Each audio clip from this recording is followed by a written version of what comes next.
दोस्तों, आए दिन कुछ टटपुंजे खड़े होते हैं और बोलते हैं कि जातिवाद और जाति व्यवस्था ब्राह्मणों ने बनाई है या फिर हिंदू वेद पुराणों में जो है ये लिखा गया है, और जबकि इन बेवकूफ़ों को कुछ भी मालूम नहीं है और ये खड़े हो जाते हैं बोल। तो दोस्तों, आज हम बात करेंगे जातिवाद और जाति व्यवस्था की कि ये कब और क्यों लागू किया गया, क्या परिस्थिति थी कि इसे लागू करना पड़ा।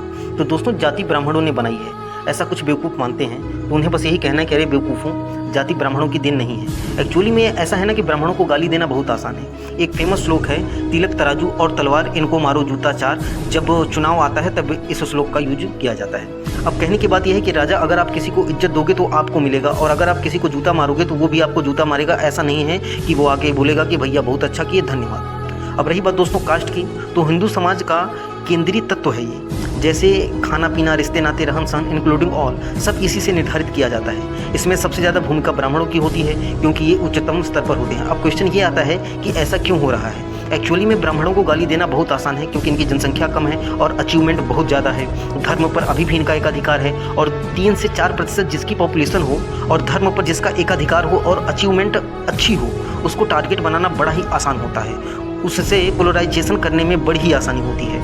एक दलित लीडर हैं साउथ के, वो बता रहे थे कि 1884 में कांग्रेस पैदा हुई और तिलक जी जो थे वो ST SC OBC के एकदम दुश्मन थे। अब यहाँ एक बात समझ में आप ले लीजिए कि जाति व्यवस्था और जातिवाद ये दोनों अलग अलग बातें हैं। आप बोलोगे कि अलग कैसे हैं? दोस्तों, जातिवाद पैदा हुई गुप्ता काल में और जातिवाद पैदा हुआ ब्रिटिश काल में। तो भाइयों, बहुत जरूरी है जानना कि इसे ब्राह्मणों ने नहीं बनाया।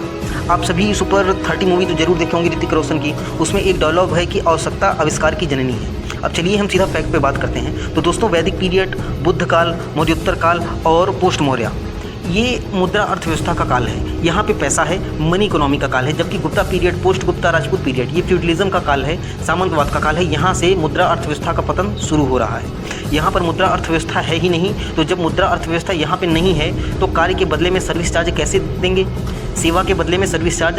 यहाँ अगर एक उबर वाला तुम्हें एक जगह से दूसरी जगह ले जा रहा है और पैसा चलन में तो है ही नहीं, तो पेमेंट कैसे करोगे? अब यहाँ पर ये जो सामंतवाद है उसका काल चल रहा है। तो चलिए अब हम आपको एग्जाम्पल के तरह से समझाते हैं। मान लीजिए सामंतवाद में वाराणसी एक गाँव है, ठीक है, और अब यहाँ पे ABCD करके अलग अलग काम करने वाले लोग हैं, ठीक है। और इसमें मान लीजिए कि A इस काल में सेवा दे रहा है। अब ये अगर वैदिक पीरियड या बुद्ध काल में सेवा देता तो उससे सेवा के बदले पैसे मिलते हैं, लेकिन अगर ये सामंतवाद वाले काल में सेवा दे रहा है तो पैसे तो है नहीं। इस काल में तो वो पैसा नहीं है, तो सेवा के बदले क्या मिलेगा? तो सेवा के बदले मिलेगा शेयर। किसमें मिलेगा? गाँव के उत्पादन में। अब आप देखेंगे कि आज भी अगर आपके घर में शादी हो या फंक्शन हो या फिर कोई त्यौहार हो तो लोग आते हैं और जजमानी मांगते हैं। तो इस व्यवस्था को कहा गया जजमानी व्यवस्था, मतलब सेवा के बदले उत्पाद में शेयर का मिलना। ये सामंतवाद की देन है, ब्राह्मणों की नहीं है, और इसी ने आत्मनिर्भर गांव को जन्म दिया। राजा, ये खेल सारा राजनीति का है और 2024 का चुनाव आने वाला है और ब्राह्मणों पर हमला करके सबसे ज़्यादा पोलराइजेशन किया जा सकता है। ये फिर मैं उसी श्लोक को रिपीट करूँगा कि तिलक तराजू और तलवार इनको मारो जूता चार। और फिर जब सत्ता में आ जाते हैं ये तो कहते हैं हाथी नहीं गणेश है, ब्रह्मा विष्णु महेश है। ऐसा सभी करते हैं, ये कोई नई बात नहीं है, सभी करते हैं।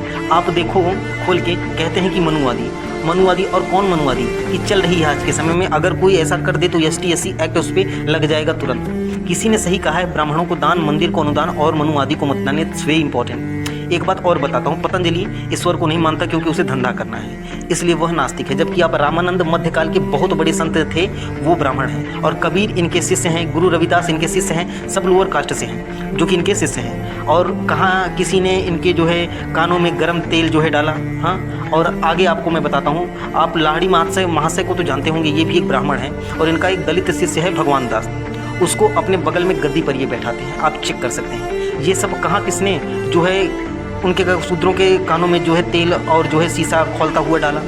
और अगले हमारे हैं रामकृष्ण परमहंस, इनके शिष्य हैं रसिक, जो कि उनके घर में जाके झाड़ू लगाते हैं। आप पता कर सकते हैं। ये ईश्वर चंद्र विद्यासागर, जो कि गवर्नमेंट जॉब छोड़ के दलितों के लिए संस्कृत विद्यालय खोल रहे हैं। आप NCERT में पढ़ सकते हैं विपिन चंद्रा की।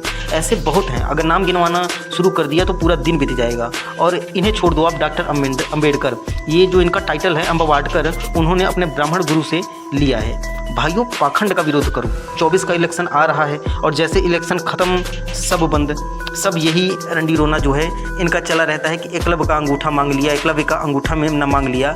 अरे इनके नाम भी तो ले लो। एक है चंद्रशेखर रावण, ये हिंदू देवी देवताओं का इतना अपमान करते हैं कि क्या कहें।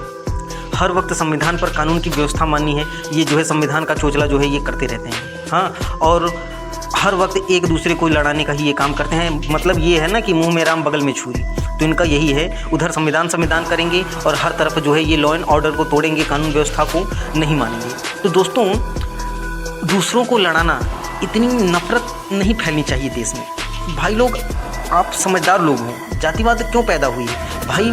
मेरा नॉलेज है कि किसी को ये बातें पता ही नहीं है और ये नेता लड़ा रहे हैं।